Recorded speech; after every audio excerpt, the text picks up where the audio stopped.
Carl Icahn stepping up his fight against Occidental's board. We're going to get over to Brian Sullivan this morning. He's joining us with more on this story. Good morning to you, Brian. Hey, good morning, Andrew. Listen, Carl Icahn, I guess, doing what Carl Icahn does, and he is on the attack. Carl Icahn, now he owns about $1.5 billion worth of Occidental, about 4.5% of Occidental stock. Now, he actually bought derivatives on May 21st. He just converted into common stock a few days ago. Of course, you guys know, you've talked, Carl Icahn says the Anadarko deal was simply too expensive and lacked, in his terms, this is in the filing, quote, effective corporate governance. Now, what he's looking for are two things. Number one, he wants 4 new directors. Now, we don't know who those directors are that he wants out. Actually, the filing lists is blank spaces. We replace blank with blank. So it's kind of fill in the blanks on what directors he might want booted out.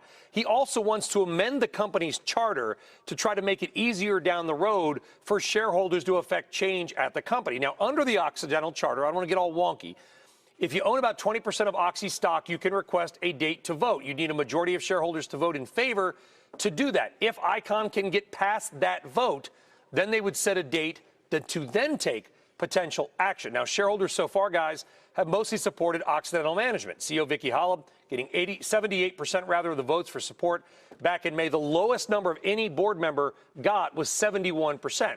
Not overwhelming, but not terrible either. So either way, Icahn looking to set a date. He's got to get a bunch of shareholders on board to set a date. Then they would try to effect change, oust 4 shareholders. The board, by the way, is fairly new, guys. There's a bunch of people there that just joined in 2012, 2015.